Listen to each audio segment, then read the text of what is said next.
So everybody, welcome to this month's session for the Georgia DOE community for 6th grade science. And so today's, this month's topic is about using engineering process and biomimicry. And my name, of course, like Amanda said, is Arcelia Dalton, and I am your 6th grade science virtual specialist. So our agenda for today is the engineering process, like I said, and go through biomimicry and how we can use the biomimicry in the earth science classroom.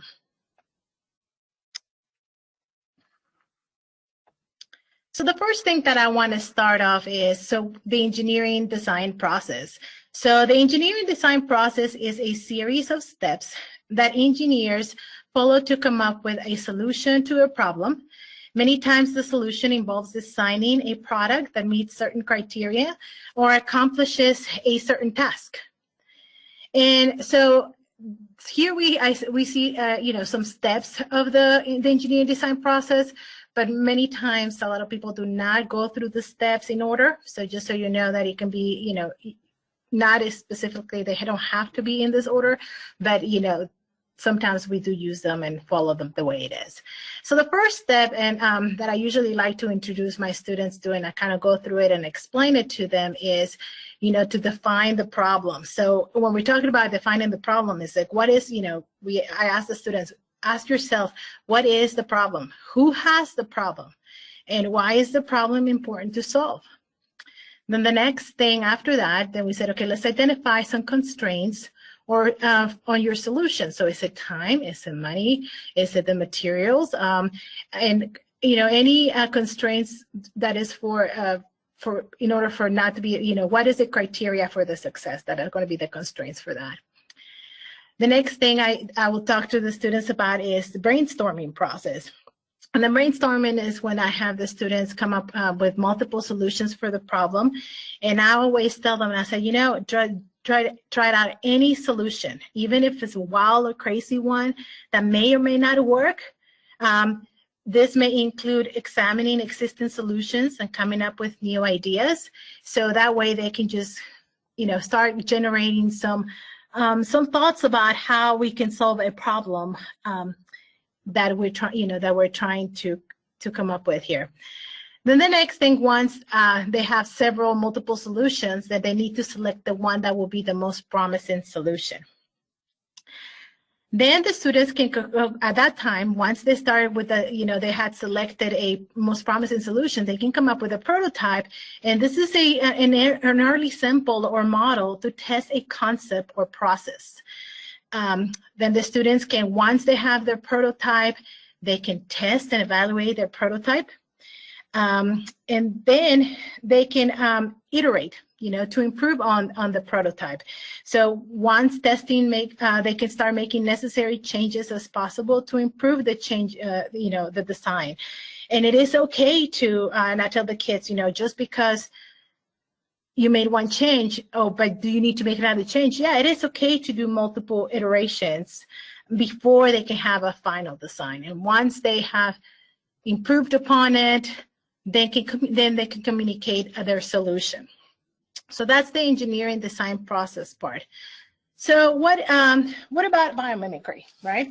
So what does that have to do with earth science? So let's talk about that. So bio is life, right? And mimicry is to imitate. So biomimicry is the practice of imitating life. It looks to nature to provide inspiration and direction to solve our most present challenges. It is also observing nature. Scientists can often find solutions to human problems and inspiration for new inventions.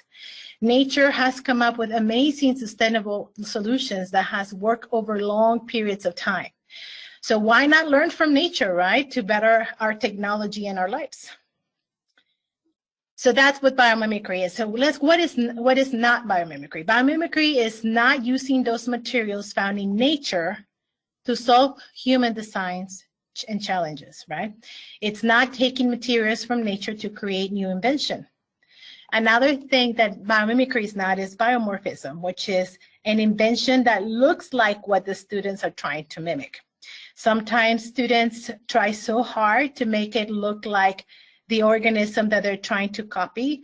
Oftentimes I tell students they don't have to do that. They just need to mimic the function itself. So what is nature doing, and how can you copy that to create a prototype or something to have a better solution to our everyday problems? So here's something, an example of what biomimicry is not, right? So using the spider silk to create clothing, right? So taking that silk in there and then create our clothing, right? That is not biomimicry. Biomimicry is looking into nature, like, for example, burr and Velcro, right? So how does burr work? How does it stick to this, to the dogs and some types of clothing, right? And then how does that work? And how did Velcro came about? So we're looking at it at the microscopic level, or even not necessarily microscopic in this case, but we're looking at it, how it works. And then how can we mimic that? And this is how Velcro came about, right? I can't remember the name of the person that looked at this, but he took, from what I remember in the story, they said that he was looking at his dog. He lets his dog out, and he came out with all these burrs in there. And so he was very curious and figured out, like, hey, how does that happen? And that's how, after many iterations, reiterations, and everything, and came up with a prototype and everything, he figured out, hey, I can, Velcro. Okay, Velcro came about, right? So this is just pretty much saying the pictures that I just say, right? Spider silk, nature would not use in the organism. We will just mimic what they do, kind of like burr and Velcro, that's a classic example that I usually go ahead and provide my students to explain biomimicry.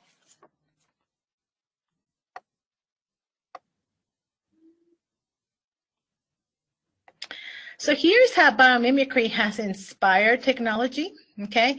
And that is, for example, the kingfisher bird inspired the beak shape of the bullet train.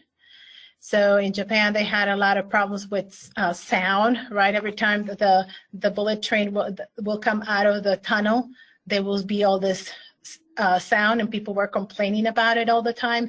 So the engineer in charge of this, he was an avid bird watcher, and he noticed how the kingfisher bird, every time he will go get to the water, he can barely make a splash. And so he decided, okay, you know what, I'm going to make the bullet train, look like the beak of that. And then the problem of that noise problem got solved. Another one of inspiration that we come up with in biomimicry is well-inspired wind turbines. So what happens here is this right here, the tubercles, or which are the bumps along the whale's flippers, were the inspiration for wind turbines for better efficiency. So they don't have to work as hard and get more, more electric. They're more efficient, and electricity comes from there. The other things also is like imitating shark skin to reduce drag, and they have done this in swimsuits for swimmers, and it's also used for antibacterial. Okay, the pattern in the shark skin is used in some of the hospitals because it actually repels the bacteria. And the last example that I have here is the super climbing inspired by gecko's toes, right? And there's actually lots and lots of examples also out there, and I did include some videos in the resources. So if you want to look at that, I have those in there as well. So how do I make this connection with, the engineering process, biomimicry, and earth science, right? So the first thing that I do is I give, the first thing to engage my students is I go ahead and give the example of the dog and bird, and how the birds get attached to the dog's fur, right? So I will go ahead and maybe have some sort of like a stuffed puppy or anything like that, or dog toy or in some bird on their at the tables, or I will have also some fabric that will, that it kind of mimics, that it looks like the dog's fur or anything like that, and then I will have them try to attach it to it, right? And they will see and ask them if they have ever seen anything like that, have any of those little birds have attached to them or anything, and ask them why do you think the bird gets attached to the clothing or to the bird's fur or anything like that. And then I will go ahead and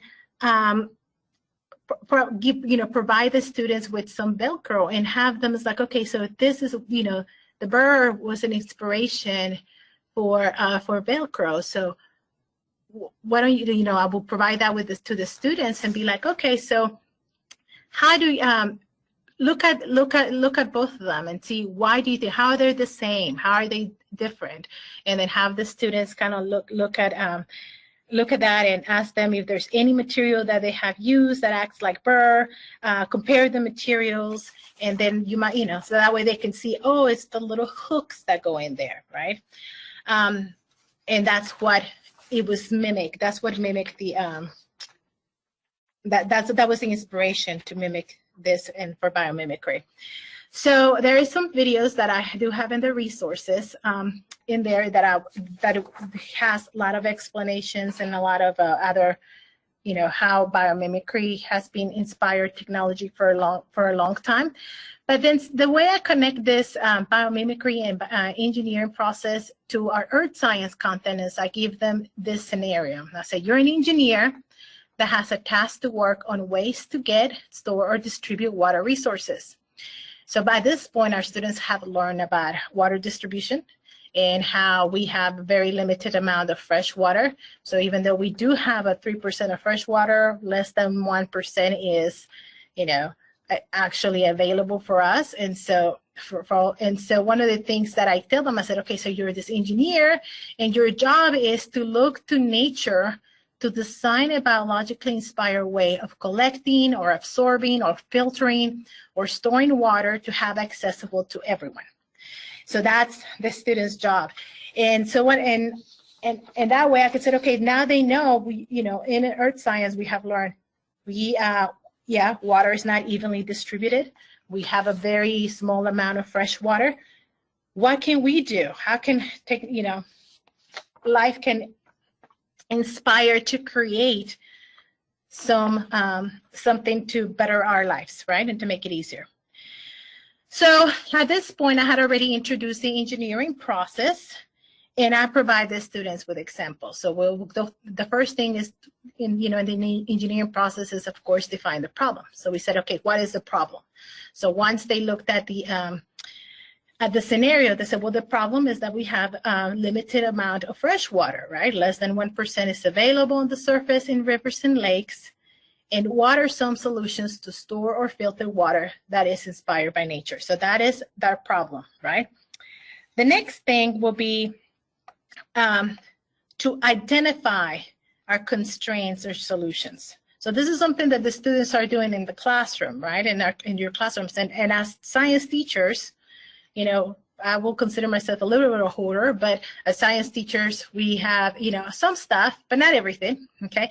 But, so what are some of our constraints? So we only have limited amount of time, probably no money, right? Maybe we just have to build our prototype on materials that are limited from what we can collect, any recyclables or anything like that.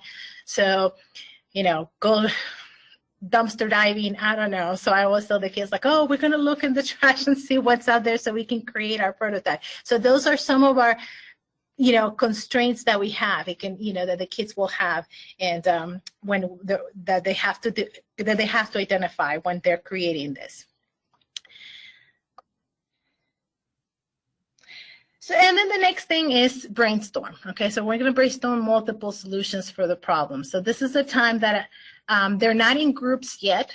So I will have the students individually go ahead and look at this website called asknature.org. And once they look at asknature.org, they can go ahead and start looking at solutions. What does what has nature done already to either collect, store, or filter water. Okay, and so I will have them go through there. So students work individually, and they come up with about 2 to 3 possible solutions. Okay, so Amanda, if I just, so if we can go, I would like for them, anybody that is here, if they can go ahead and kind of look at Ask Nature, right? So we can go to look at Ask Nature real quick, and that way you can see when you go to asknature.org what it looks like. So when the kids are searching, they will go into the search tab, right? And then they will start using those keywords like collecting, filtering. So they will go into collecting water, right? So we go to collecting water. The students will see, okay, so young leaves of bamboo channel, excess water. Let's see. This one, there's a lot of things that have been inspired by the darkling beetle already. So surface structure, condensed water. This one's very popular with the kids. Web continuously collect water from air, so from the condensation. So the kids can start looking through this. And they said, okay, so we're going to start looking at different ones that will inspire the students. So as they go there, they will read. It gives them some information. The strategy, right? How does it gives them information of how this particular organism collects water and how it does it. How does it function that it does? So we will give them different examples in here, and so that way they can see, oh, is this one that we want to, that we want to mimic, or do we have, or is there another one that could be better? So the students can go through here. So that's just collecting. So there's other ones like filtering water, right? And that will be there. We know that 97% of the Earth's water is it's salt water. So let's say filter water, right? So how can we filter this water? How do some organisms do that? So here's have some organisms, like for example, I have some students doing the basking shark, okay? There's some that have done also the mangroves, okay? So the kids will look into that. And so once they do this, let me go over here again, sorry. Then they will go, once they have several possible solutions, and then they can go into their groups. And I usually recommend a group no more than 3. And so they can select the most promising solution. So students will share their findings. And as a group, they select the one organism that they think will be the most promising to create a design. Students will describe what the organism does to solve the problem that they're trying to, come up with it. So after that, and the students will do some research, the students will what I usually ask the students is they need to go ahead and go through, find 3 credible sources and annotate some of the information and then paraphrase and, look at their links and all the stuff and add them into a form that I give them, which is actually also in the resources that I'll be providing you. And so, of course, Ask Nature is one of them, but then they have to go to other outside sources so they can find more information about that. So the more they know about the organism, the better they'll be about creating this prototype. And the prototype at the beginning that I have them do is just to create a sketch and of what they think their technology will look like and how it's being inspired by the organism. Then after that, then they can test and evaluate the prototype. So for this part, I have the kids do something called the argumentative session, where they share what they meet with other members that they're not in their group, other classmates, and then they talk about, this is what my prototype is, this is what my prototype is mimicking, and this is how it functions, and this is how my prototype is going to function. And then these other students do give the presenter constructive criticism to improve on the design. They might ask questions. I tell the students, if they're asking you, well, how would this how will it filter this, or how will it collect that? Or if you don't know how to answer the question, then that means that you need to go back and do a little more research and maybe change your original prototype. So then students then will come back to their group, share what some of the constructive criticism from the argumentative session, and then decide whether if they want to go ahead and make any changes. So the students at this point is when we do the iterate, how are we going to improve on the prototype? So they make adjustments of the prototype if they, based on the peer feedback as needed. Sometimes they don't have to do any changes at that point. And then the students get to build their model. And this is the part that I tell you that no matter what student, even if it's the student that has not participated all year in class, this is the time that they participate. And they're very excited. They like to build something. So these kids are always, whether it's just, I don't know if it's made out of cardboard, anything, they just like to build stuff. You provide them a bunch of stuff out there on the table and they'll come up with something. And they get very excited about it. So they start building their prototype, and it does not have to be a working model, but some kids usually try really hard to make it a working model, okay? But I tell them it doesn't have to be. They just need to be able to explain their model. And at the end, each working session, I tell the students to log their work, with pictures, and to reflect on what they did and how can they improve.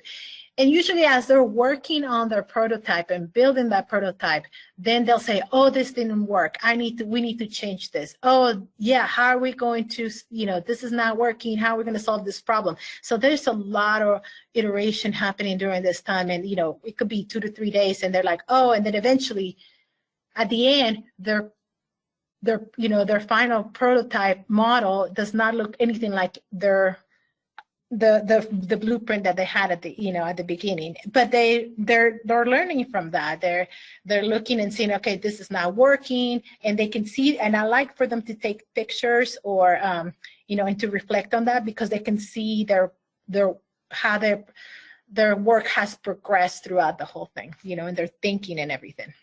And that's why I have them reflect on it as well. And once the students have come up with their final prototype that they're happy with, and they go ahead and present this to the class. And I usually give them a template to kind of guide them with that. And like I said, I will provide those at the end also, so you can see that. And there is a Google doc that I provide my students to guide them through the engineering process. And it also contains a script, a presentation template, and all this is detailed in a 5E lesson plan that that you will get at the end of this webinar. So here are some of the examples that my students have come up with.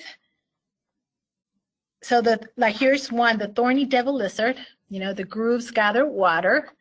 So this is what the research they do first. They see how they collect the water, then they gather their materials. So yes, this one, I did not provide them with these materials, maybe the water bottle and the straws, but the other material, I don't even know what that is, but they brought it. They get very excited. You said, okay, this is what I want you to, to do and create, and they'll just, come home with all this stuff, come from home at school with all this stuff, like, oh, can we use this? Can we use that? And I'm like, yeah, whatever works. And this is what they come up with. This is one of my favorites.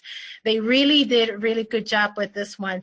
So since the thorny devil lizard has these grooves, and then the water, like little channels, and then it kind of travels through and it goes through its mouth. So they made openings through this, and then that channeled the water, and then they made it go into this bottle with the straw. So I thought that was really cool and very creative. This is the other one. I can't even say this word, but it's the criblate spiders, I guess. Is the web continuously collects water from air. So this is one that, from condensation, right? So this is one example that the students came up with. And then we'll have a spray bottle, and then we'll go ahead and see if it will actually attach to it and then collect. And then, so some of them do work. This one is another one from the same organism. This one was pretty creative because, so here we have this little mesh right here that acted as the spider web, but they also created something to where it will run down to a place where it will collect as well. So I thought that was pretty cool. This is another example that where the students found their inspiration from the mangroves, which is glands remove excess salt. And so that's how the research, and this is what they came up with. I had to scale this one down because, you know, the students, like I said, when they're brainstorming, they come up with all these wild activities, and they wanted to build a house and how the pipe, this is supposed to be the piping on their house, and how this is going to mimic all, you know, the stuff from the mangroves, the glands and everything. And so they wanted to build a house, and they were like, okay, we don't have time for that, you know, but, and they brought this pipe, and it was like cross section like that, so they can show the inside of it. I mean, they got really creative, and I did not provide them with those materials. You know, they brought it from home, and so I thought that was, you know, they get, like I said, they get very excited.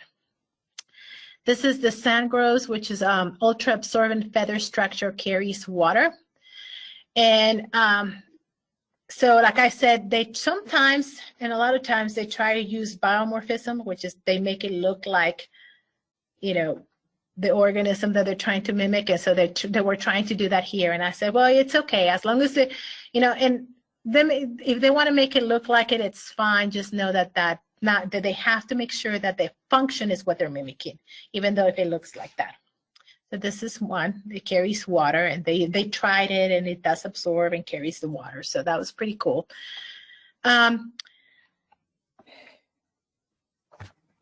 So those are, like, let me go back over here. So these are some of the ways that, you know, students have come up with biomimicry, and this is just about water, right? Whether it can collect water or filter water or, you know, absorb water or anything like that, but it does not have to be just about water.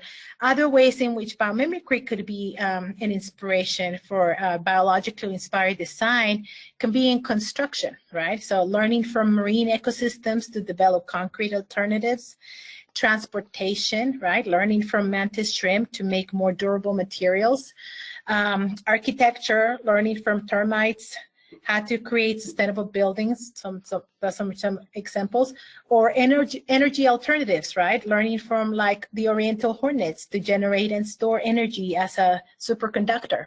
So those are some of the things that students can also research. It does not necessarily have to be about water. There was one time, there's a group that they were very interested in, you know, in like, you know, global warming and all the stuff. And they're like, okay, you know, how can we reduce the amount of CO2s to go into the atmosphere? So they started, and I was like, yeah, that sounds great. So some of them started researching cleaning products, and they were looking at anything that that could be self-cleaning materials and surfaces, to avoid using those fluorochemicals that can go into the atmosphere. And some of them came up with like the lotus leaf that has self-cleaning capabilities, you know. And so it can be into looking at energy consumption to reduce, you know, like global warming or anything like that. So the kids can really get into, they not only it's just about water, but they can get into other things that they feel like, oh, this is a problem. Can we work on this? And I'm like, yeah, you know, because we want them to experience the, you know, the engineering and how biomimicry and nature can inspire different things. So biomimicry and design, you know, very similar to the engineering process. So we define the function, right? Find ways done in nature, and designs, tests, and iterates, you know, improve on it and keep improving until we come up with something that could work, or, you know, it could be a possibility. So questions, does anybody have any questions? So Arcelia, this is Amanda. I'm going to unmute microphones for folks, but also just wanted to let you know that in the questions comment that I've been answering, and so you won't probably be able to see them, there's been a lot of cool, right? This is so cool. So thank you so much for sharing this resource and making sure we knew about it, right? Sharing it with us. So thank you. And one of the things, you ended up saying it, but as you were presenting, I kept thinking about the cross-cutting concepts of structure and function. And this type of activity really does require the students to observe and think carefully about structure and function. And you mentioned that as well, which I think is really powerful. So mics are unmuted, or if you want to type something in the chat, we would love to have you do that. Any questions? Hi, I don't really have a question, but I kind of wanted to piggyback on what Amanda said. And I think I loved how integrated it was, because yes, this is technically sixth grade when you're thinking about earth science and all, but I love the integration of the other content area, or the other areas as well, like how you brought in the life science as well as and then you've got like some physical science in there with the physics and stuff of it. So I loved how integrated it was as well, to show how all the different areas are interconnected versus them just kind of pigeonholing into one. Yes, and so and it was kind of hard for me at the beginning because it is more geared into the life science, and yes, and some physical science as well. But so for me trying to find it, because I really wanted this when I learned about biomimicry, I really wanted my students to go ahead and to experience that, because I know how exciting they could be by creating this kind of thing. So I decided, okay, look, there's something about water, so that I put it in there as water, or come up with some, when we're talking about some environmental things, conservation of water, conservation of energy, or what are those alternate resources out there, so we can also incorporate them as well. So that's why I was like, this is and I like doing it this time of the year, because, and so it kind of gets them excited again. It gets them like, oh, we're going to build something. We're going to do this. So I really kind of like, I'm kind of passionate about this particular project because of that, because I know how excited the students are. Well, this kind of makes me think too, like as we think about, if we thought about an 8th grade student next year going into 8th grade, and we think about the year we've had, and even the last part of last year, the spring, an activity like this could help kind of pull together some of those skills and reinforce some of those skills again, and some of the content from previous grades. It could be very beneficial. Mm-hmm. Yes. Mm-hmm. Thank you so much. We are recording this session. I'll let you share your resources, but I do want to remind you we are recording this session, and it will be posted in the community. Okay. Yes, I wanted to go ahead and just make sure that everybody knew that we have the website resources, which is Ask Nature. That's the main one that that the kids go to, and nature.com, of course. But here are some of the resources that I provided a lot of for the students themselves, like that blank ADI form, and that ADI form is called the Argument-Driven Inquiry. It's in a Google form, so that's something that students can use. There's also a presentation script that they can, to guide them if they're not familiar with, presenting in front of others. So it kind of gives them a presentation script to help them kind of organize their thoughts. So there's a lot of language arts here too, not just life science or physical science as well as earth science, but there's a lot of research looking at credible sources and stuff like that, and presentation skills. And then of course I have a blank presentation template to kind of guide the students in getting their presentation ready. Now for the teacher, of course I did create a 5E lesson on biomimicry, which you guys can be able to access that. And then there's some student examples and for the form that they fill out, the script, and the presentation. I like to show the students as they're working on as they're filling out their form, I like to show them examples on that, so they know my thought behind it, and that way I can have the students think that way as well. And then they can always refer back to it just in case they're not sure how to fill out their part on their form. And then I did also included a rubric for the research and for the presentations. So those all are in there, and I'll have them all for you. They're there for anybody to go ahead and make a copy and use them as you guys would like. All right, so thank you so much, everybody. And if you guys have any comments, questions, or anything else that you would like to ask, please feel free to email me, and I will be glad to help you.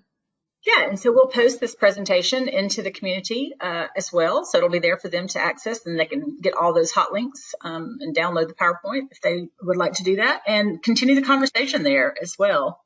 All right. Thanks, everyone. Have a great evening. Thank you. Bye.